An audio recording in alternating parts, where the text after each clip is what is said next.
BRS నాయకులు గవర్నర్ను కలవడానికి సిగ్గుండాలని, అసలు గవర్నర్ వ్యవస్థపై బీఆర్ఎస్ నాయకులకు నమ్మకం ఉందా అని ప్రభుత్వ విప్ ఆలేరు ఎమ్మెల్యే బీర్ల ఐలయ్య ప్రశ్నించారు. సోమవారం ఏర్పాటు చేసిన సమావేశంలో ఆయన మాట్లాడారు.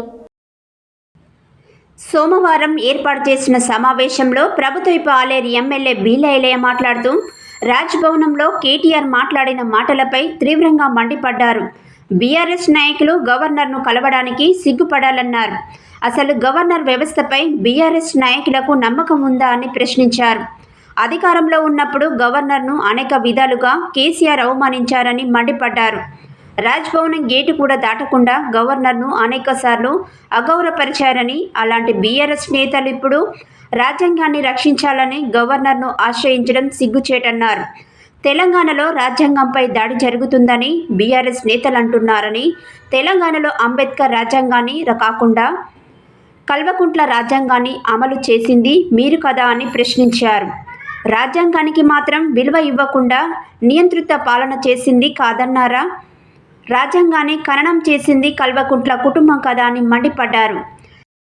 ఈరోజు కేటీఆర్ గారు రాజ్భవన్ పై గవర్నర్ కలవడం నిజంగా కేటీఆర్కి ఏమన్నా సిగ్గు సెరుగు ఉండాలి.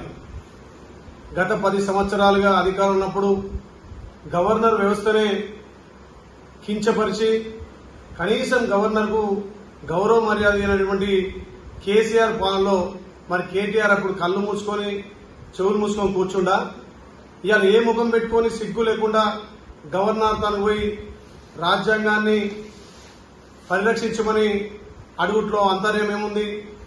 గత 10 సంవత్సరాలుగా కనీసం గవర్నర్కు గౌరవ మర్యాదలు ఇవ్వని మీరు ఏ ఒక్క ఎంపీ కానీ ఏ ఒక్క ఎమ్మెల్యే కానీ కనీసం గౌరవ మర్యాదలు లేవు.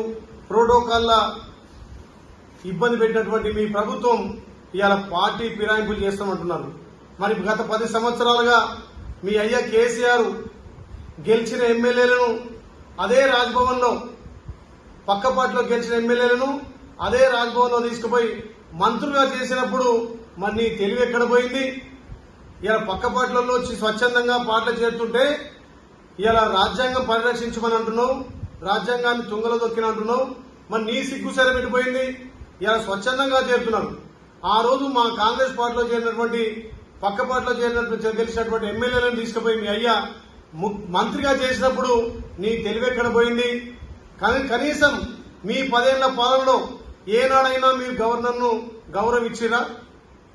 రాజ్యాంగాన్ని కించపరిచింది మీ అయ్య కేసీఆర్. ఇలా హైదరాబాద్ను మీరు డ్యామేజ్ చేసిరు. హైదరాబాద్లో ఈ గెలిచిన 7 నెలల్లో లా అండ్ ఆర్డర్ కానీ అన్ని విధాలు కూడా ఎంతో చక్కగా ప్రజలు నిమ్మలంగా ఉంటే హైదరాబాద్ ప్రజలు మళ్ళొక్కసారి అలజడి సృష్టించాలని చెప్పి కేటీఆర్ మాటలు ఏ రకంగా ఉన్నాయో తెలంగాణ ప్రజలు గమనిస్తున్నారు.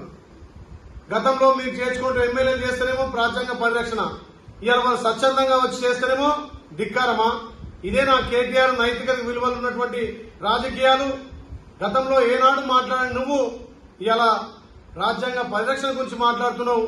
ఆ రోజు డాక్టర్ బిఆర్ అంబేద్కర్ రాసినటువంటి రాజ్యాంగం కాదు, కల్వకుంట్ల రాజ్యాంగాన్ని నడిపింది కేసీఆర్, కేటీఆర్, హరీష్ రావు. ఇవాళ మరి సన్నాయి నొక్కులు నొక్కుతున్నటువంటి కేటీఆర్ కు సిగ్గు శరం ఉండాలి. 30,000 ఉద్యోగాలు ఇచ్చి ఇలా మెగా డిఎస్ చేయబోతున్నాడు. అదే విధంగా ఇలా గ్రూప్ 1, గ్రూప్ 2 కూడా వెసులుబాటు ఇచ్చి టైం ఇచ్చినటువంటి ప్రభుత్వం గౌరవ ముఖ్యమంత్రి రేవంత్ రెడ్డి ప్రభుత్వం.